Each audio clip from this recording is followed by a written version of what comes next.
Hello students, welcome to online mathematics class. আজি মই তোমালোকৰ হায়াৰ সেকেন্ডাৰী সেকেন্ড ইয়াৰৰ mathematics class লবলৈ গৈ আছো। অলৰেডি তোমালোকৰ ফাৰ্স্ট ইয়াৰৰ যিমানখিনি পঢ়াবলগীয়া আছিল মই পঢ়াইছো। বাকি কনিক সেকশনৰ দুই এটা অকমান ক'বলৈ বাকি আছিল বাট হেগেটা মই ভাবিছো যে তোমালোকৰ সেকেন্ড ইয়াৰৰ ক্লাছৰ মাজতে সেই কনিক সেকশনৰ বাকি ৰুৱা সেকশনটো কোনোবা এটা দিন এখন মই দি দিম। ঠিক আছে? আজি তোমালোকৰ মই সেকেন্ড ইয়াৰৰ কোৰ্স আৰম্ভ কৰিবলৈ গৈ আছো ম্যাথমেটিক্সৰ। মই ভাবিছো যে তোমালোকে সেকেন্ড ইয়াৰৰ বুকস এন্ড কপি অলৰেডি গুটাই লৈছা। যি সকলে গুটাই লোৱা নাই এতিয়ালৈকে তোমালোকে কপি আৰু বুকস দুইখন গুটাই লবা। তোমালোকৰ দেখিছাই সাগে ম্যাথমেটিক্সৰ এবাৰ বুকস দুখন আছে, first part and second part. আৰু ফাৰ্স্ট পাৰ্টত তোমালোকৰ টোটাল 6 টা চেপ্টাৰস আছে। তেনেকে সেকেন্ড পাৰ্টটো আছে 6 টা নে 8 টা মান আছে। তো টোটাল তোমালোকৰ around 14 চেপ্টাৰস আছে হায়াৰ সেকেন্ডাৰী সেকেন্ড ইয়াৰ। বাট এটা কথা কৈছো যে হায়াৰ সেকেন্ডাৰী ফাৰ্স্ট ইয়াৰৰ কোৰ্সটোতকে সেকেন্ড ইয়াৰৰ কোৰ্সটো কম্পাৰেটিভলি অকমান ইজি হয়। বুজিবলৈ সহজ পাবা কাৰণ বহুত বস্তু তোমালোকে ফাৰ্স্ট ইয়াৰত নতুনকে পাইছিলা। তো সেইখিনি অলৰেডি শিকি আহিছা যেহেতু ইয়াতে অকমান বুজিবলৈ ইজি পাবা প্লাস কৰিবলৈও সহজ পাবা। এতিয়া তোমালোকৰ আজি আমি ফাৰ্স্ট চেপ্টাৰটো স্টাৰ্ট কৰো। ফাৰ্স্ট চেপ্টাৰটো হৈছে relations and functions. Chapter 1 relations and functions.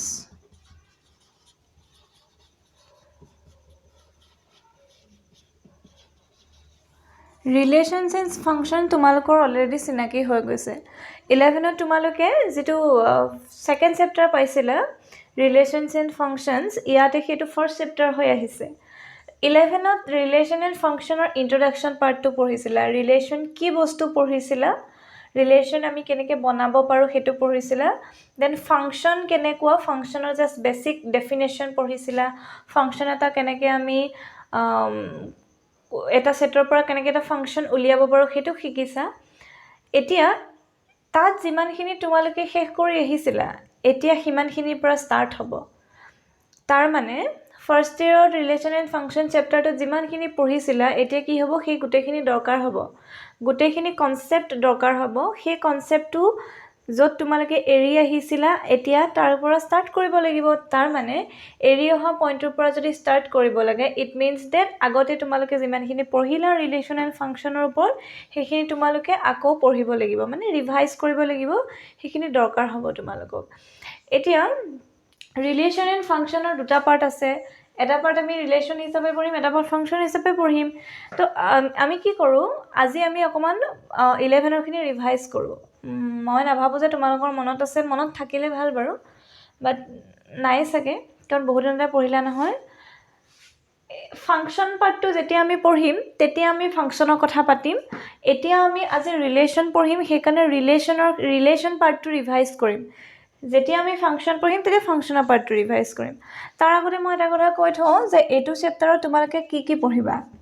এইটো চেপ্টাৰত তোমালোকে পঢ়িব লাগিব টাইপস অফ ৰিলেশন। আগতে ৰিলেশনৰ ডেফিনেশন পাইছিলা, এবাৰ আমি টাইপস অফ ৰিলেশনস পঢ়িব লাগিব। টাইপস অফ ৰিলেশনস পঢ়াৰ পিছত আগতে ফাংশনৰ ডেফিনেশন পাইছিলা, এবাৰ টাইপস অফ ফাংশন পাবা। এবাৰ টাইপস অফ ফাংশনস পাবা। দেন থাৰ্ডত পাবা ৰিলেশন পঢ়িলা, ফাংশন পঢ়িলা, টাইপস। তাৰ পিছত আছে কম্পোজিশন অফ ফাংশন বুলি এটা টপিক এটা আছে, কম্পোজিশন অফ ফাংশনস বুলি আছে। তাৰ পিছতে নেক্সট পাবা তোমালোকে ইনভাৰ্টিবল ফাংশন বুলি এটা টপিক পাবা। ইনভাৰ্টিবল ফাংশন বুলি এটা টপিক পাবা। দেন পাবা তোমালোকে binary operations. Binary operations. Types of relation, types of functions, then composition of functions, invertible function and binary operation.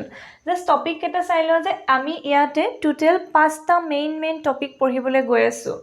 Types of relation, types of function, composition of function এইকেইটা তোমালোকৰ কাৰণে চিনাকি। Relation and function হেতু চিনাকি, কিন্তু composition of function, invertible function and binary operation এই তিনিটা তোমালোকৰ নতুন কনসেপ্ট। তো নতুন কনসেপ্ট কৰ পৰা আহিব, প্ৰথমতে পুৰণা কনসেপ্টখিনি ৰিভাইজ কৰি লও।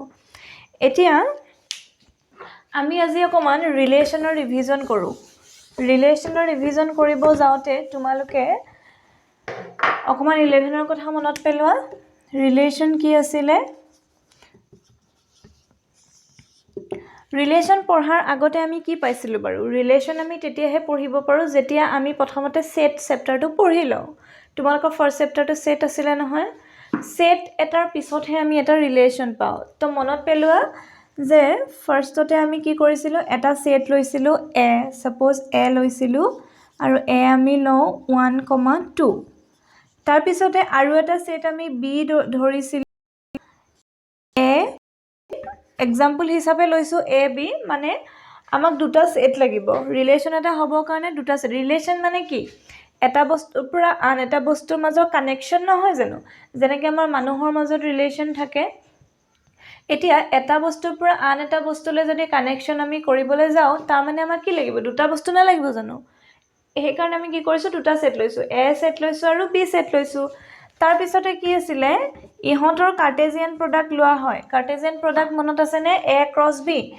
ক্ৰছ বি আমি কেনেকৈ লিখোঁ ইয়াতে 1 2 আৰু এ বি আছে নহয় তাৰ মানে এইটো হৈছে 1 2 আৰু এইটো হৈছে এ বি এইটো হৈছে এ সেট এইটো হৈছে বি সেট এতিয়া 1ৰ পৰা আমি ইয়ালৈ এটা কানেকশ্যন বনাওঁ 1ৰ পৰা আমি বিলৈ এটা কানেকশ্যন বনাওঁ 2ৰ পৰা আমি এলৈ এটা কানেকশ্যন বনাওঁ 2ৰ পৰা আমি বিলৈ এটা কানেকশ্যন বনাওঁ তো আমি ইহঁতক কি বুলি লিখোঁ বাৰু 1 কাৰ লগত কানেকশ্যন কৰিছে 1, এৰ লগত কৰিছে 1 এবাৰ বি লগত কৰিছে নেক্সট 2 এবাৰ এৰ লগত কৰিছে দেন 2 এবাৰ বি লগত কৰিছে তাৰ মানে এ ক্ৰছ বি মানে আমি কি পালোঁ 1, এ 1, বি মানে 1 এ 1 বি দেন 2a 2b এইটো আমি পালোঁ a ক্ৰছ b এইটো কোৱা হয় Cartesian products of a and b এতিয়া আমি যদি এই কাৰ্টেজিয়ান প্ৰডাক্টটো এটা সেট নহয় জানো কাৰ্টেজিয়ান প্ৰডাক্টটোতো কিছুমান এলিমেণ্ট আছে আৰু আমি সিহঁতক কাৰ্লি ব্ৰেকেট দি ৰাখিছোঁ এইটোতো এটা সেট হয় তো এতিয়া এই সেট মানে কি সেট বুলি কোৱাৰ লগে লগে তাৰ কি আহিব সাবসেট কিছুমান আহিব এতিয়া a ক্ৰছ b টো যদি এটা সেট হয় তাৰ মানে আমি কি a ক্ৰছ কিছুমান সাবসেট পাম এতিয়া এইটোৰ আমি যিকোনো এটা সাবসেট লৈছোঁ টোটেল কিমানটা সাবসেট পাম বাৰু ইয়াত কিমানটা এলিমেণ্ট আছে 2 4 তাৰ মানে ইয়াৰ আমি টোটেল কিমানটা সাবসেট পাম 4টা সাবসেট পাম এতিয়া 2 টু দি পাৱাৰ 4টা তাৰ মানে আমি 16টা পাম ইয়াৰ এতিয়া 16টা সাবসেটৰ পৰা এটা লোৱা 1, 2 এ এইটো এটা সাবসেট হ'ব এই সাবসেট নাম দিলোঁ আৰ এইটোক কি বুলি কোৱা হয় এটা ৰিলেশ্যন কোৱা হয় relation from A to B মনত পৰিছেনে যে আমি দুটা সেট লওঁ এ আৰু বি তাৰপিছত আমি তাৰ কাৰ্টেজিয়ান প্ৰডাক্ট ওলাওঁ এ ক্ৰছ বি আৰু সেই কাৰ্টেজিয়ান প্ৰডাক্টটোৰ যিকেইটা আমি সাবসেট পাওঁ প্ৰতিটো সাবসেটকে কি বুলি কোৱা হয় relation from A to B বুলি কোৱা হয় এতিয়া ৰিলেশ্যন কি আছে relation from A to B কিয় কৈছে বাৰু কাৰণ আমি প্ৰথমতে এ লৈছোঁ তাৰপিছত বি লৈছোঁ যদি আমি প্ৰথমতে বি ল'লোঁ হয় তেতিয়া ৰিলেশ্যন ফ্ৰম বি টু এ হ'লহেঁতেন আমি প্ৰথমতে এ লৈছোঁ তাৰপিছত বি লৈছোঁ সেইকাৰণে আমি কৈছোঁ যে ৰিলেশ্যন ফ্ৰম এ টু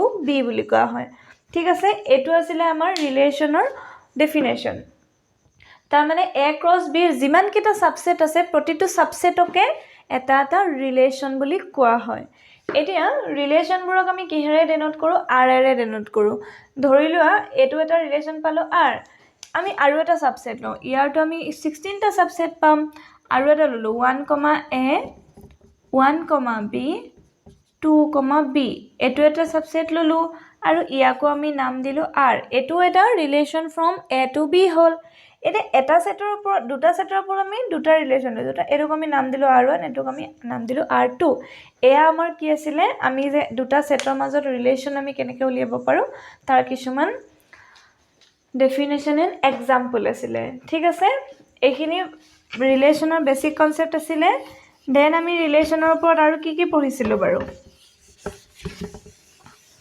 এতিয়া ৰিলেশ্যন একচুৱেলি ওলাবলৈ আমাক দুটা ছেট যদিও লাগে আমি এটা ছেটৰ ওপৰতো ওলাব পাৰোঁ ছাপ'জ তোমাক এটা ছেট দিয়া আছে এ 1 2 3 দিয়া আছে আৰু ইয়াৰ ওপৰত যদি আমি এটা ৰিলেশ্যন উলিয়াবলৈ যাওঁ তেতিয়াহ'লে আমাক ৰিলেশ্যন উলিয়াবলৈ দুটা ছেট লাগে কিন্তু আমি এটাও পাৰোঁ কেনেকৈ পাৰোঁ এ ক্ৰছ এ উলিয়াব পাৰোঁ নহয় তাৰমানে নিজৰ পৰা নিজৰ লগতে নিজৰ যিটো ৰিলেশ্যন সেইটো ডিফাইন কৰিবলৈ আমি এনেকৈ কৰোঁ এটা ছেটক তাৰ নিজৰ পৰা নিজলৈ যিটো ৰিলেশ্যন নিজৰ পৰা নিজলৈ যদি কানেক্ট কৰে তেতিয়াহ'লে আমি